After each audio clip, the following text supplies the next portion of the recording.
இச்சபோட் சினிமாவில் எந்த அப்படிலாம் நினச்சி பார்க்க போகிற முடியும் பார்த்தீங்கன்னா, பிக் பாஸ் சீசன் 8 இப்போ லைவ் ஸ்ட்ரீமிங்கில் வந்து பார்த்தீங்கன்னா, விஷாலோட அப்பா வந்து பார்த்தீங்கன்னா, பயங்கரமாக வந்து விஷாலோட கவுண்டர் மேலே கவுண்டராக வந்து அடித்து நவுத்திக்கிட்டு இருக்காரு.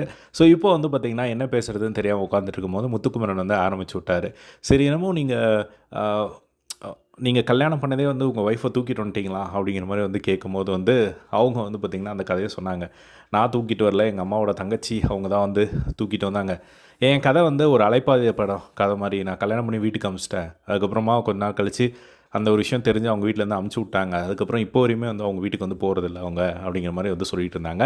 அதுக்கப்புறமா வந்து விஷால் பற்றி வந்து சரி விஷால் யாராவது லவ் பண்ணால் என்ன எதாவது கேட்டிங்களா அப்படின்னு கேட்கும்போது, விஷால் பொறுத்தவரையும் எங்களுக்கு ஒரு பயமாக இருக்கும். ஸோ எனக்கு விஷால் வந்து யாராவது கூப்பிட்டு வந்து கல்யாணம் பண்ணிக்கிறேன் அப்படின்னா நான் கல்யாணம் பண்ணி வச்சுருவேன் அப்படிங்கிற மாதிரி வந்து சொல்கிறாரு.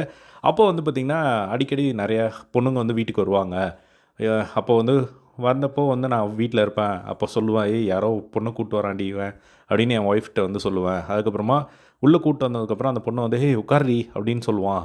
என்னது உட்கார்றின்றான், என்ன கதைன்னு தெரியல. சரி ஏதோ லவ் தான் சொல்ல போகிறானோன்னு பார்த்தா லவ் பண்ணுற பொண்ணுன்னு சொல்ல போகிறானு, அப்பா இது என் ஃப்ரெண்டுப்பா அப்படிங்கிற மாதிரி வந்து சொல்லுவான். ஸோ இந்த மாதிரி நிறைய பேர் வந்து கூப்பிட்டு வந்திருக்கான். அவன் என்ன மைண்ட் செட்டில் கூப்பிட்டு வரான் அப்படின்னே வந்து தெரியாது அப்படிங்கிற மாதிரி வந்து சொல்லிட்டு இருந்ததை வந்து பார்க்க முடிஞ்சுது.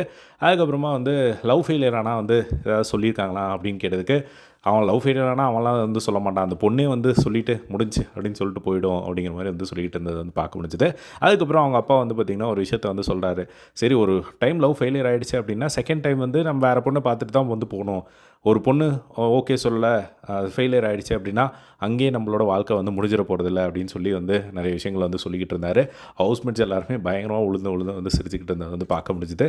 ஸோ விஷாலுக்கு தனியாக கூப்பிட்டு போய் ஒரு சம்பவம் இருக்குது வச்சு செய்ய போகிறேன் அப்படிங்கிற மாதிரி சொல்லியிருக்காங்க. அது என்ன மேட்டர் அப்படிங்கிறத வெயிட் பண்ணி வந்து பார்க்கலாம். ஸோ இதே மாதிரி எல்லாம் பிக் பாஸ் லைவ் அப்டேட்ஸ் தெரிஞ்சுக்க நம்மளோட சேனலை சப்ஸ்கிரைப் பண்ணி சப்போர்ட் பண்ணுங்கள். தேங்க்ஸ் ஃபார் வாட்சிங். பை.